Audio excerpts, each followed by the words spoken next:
kalau kita nggak bisa melaksanakan Pancasila secara murni dan konsekuen,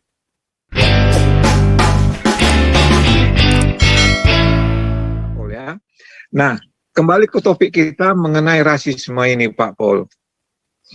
Jadi rasisme ini memang yang pernah saya jelaskan sedikit di Zoom ini dulu, sudah merata di mana-mana. Saya kasih contoh pada waktu itu adalah misalnya untuk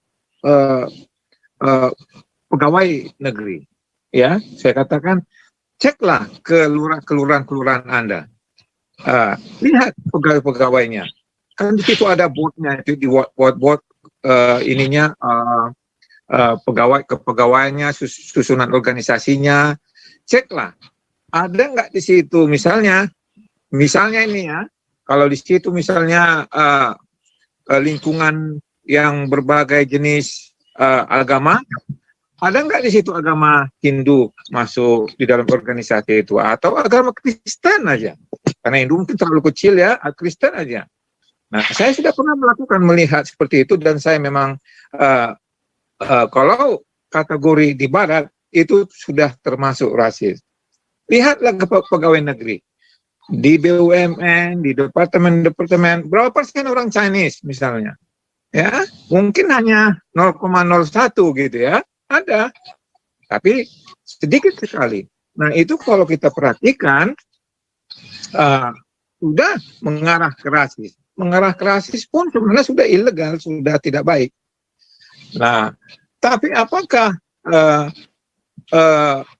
misalnya masyarakat Batak atau masyarakat Bali atau masyarakat Jawa tidak rasis?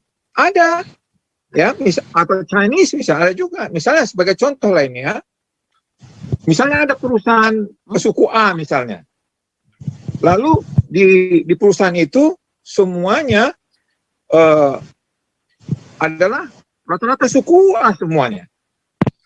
Tapi ada masuk misalnya suku B, 2-3 orang, punya keahlian yang sama dengan suku A tadi, tetapi gajinya lebih rendah. Ya. Nah, ini kan termasuk rasisme juga kalau ukuran rasis. Bagaimana ngecek itu semuanya? Tentu bisa melalui Depnaker, Departemen Keuangan, Departemen Tenaga Kerja, ngecek kenapa ini si A, si B ini gajinya rendah, sementara si A mereka keahliannya sama, lama kerjanya juga sama. Saya nggak kasih dia kesempatan, sementara dia punya skill bagus, dia punya pengetahuan. Halo? Ya, lanjut. Oke. Jadi itulah semuanya tipe-tipe rasisme itu bisa dilacak oleh pemerintah. Makanya kemarin saya katakan di pertanyaan saya di kuliah Pancasila, ya, kenapa gagal Pancasila? Kembali lagi ke Pancasila semuanya. Memang belum mendapat jawaban yang pas gitu ya. Karena kalau menurut Pak Jenderal kita, dia menjawab adalah karena tidak ada strategi. Kan gitu. Lalu kita timbul pertanyaan, strateginya harus bagaimana? Kan gitu ya. Nah, menurut beliau, strateginya adalah strategi keamanan nasional berdasarkan Pancasila sesuai dengan amanat pembukaan Undang-Undang 45. Mengertikah kita jawaban ini? Ya kan? Nah, jadi timbul pertanyaan lagi, apa ini strategi ini? Kan begitu.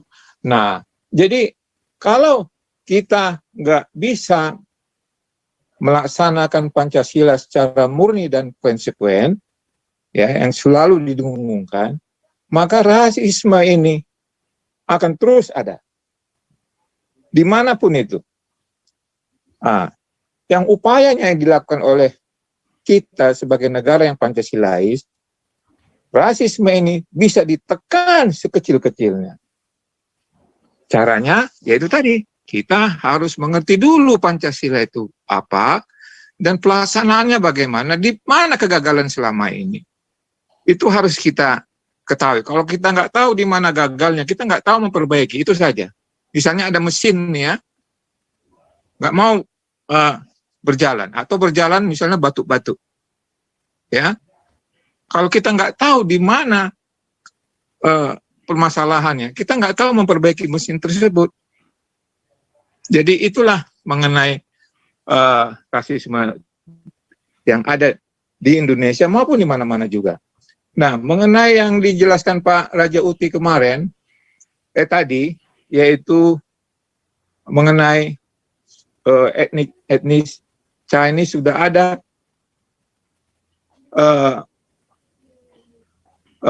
rasisme, tindakan rasisme yang dilakukan pada zaman dulu. Itu benar.